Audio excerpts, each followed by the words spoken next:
Welcome back mga katambalan, mga hot topic and issue pag-usapan natin. Update po tayo kay David Licauco na kung saan nga po ay nagkaroon ng dinner.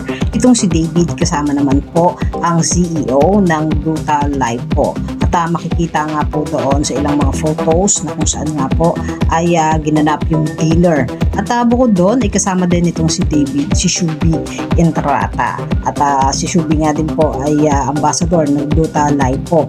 Na kung saan din makikita doon sa ilang mga video at photo na magkasama nga itong sina David at Shubi kasama ang CEO ng Brutal Life po at ang Sparkle GMA family na kung saan ay nag-share siya ng ilang mga photos doon sa naganap na dinner at ilang mga kaganapan na kung saan ay makikita na napaka-blooming at napakaganda nitong si Shubi at syempre napakagwapo naman ng isang pambansang Ginoo. Makikita rin yung paglalaro nitong si Shubi at David ng Nintendo na talagang nag-enjoy at seryoso nga ang dalawa.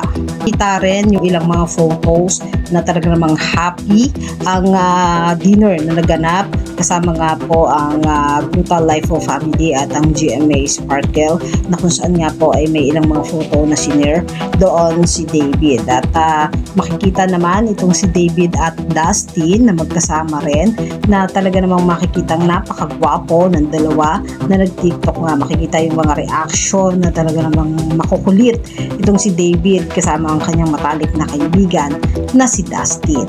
At yan po yung mga update natin ngayon kay David, kay mga katambalan. Ano masasabi nyo? Comment lang sa comment section pag-usapan natin. Yan ang mga hot topic and issue dito lamang sa Tambalang JP.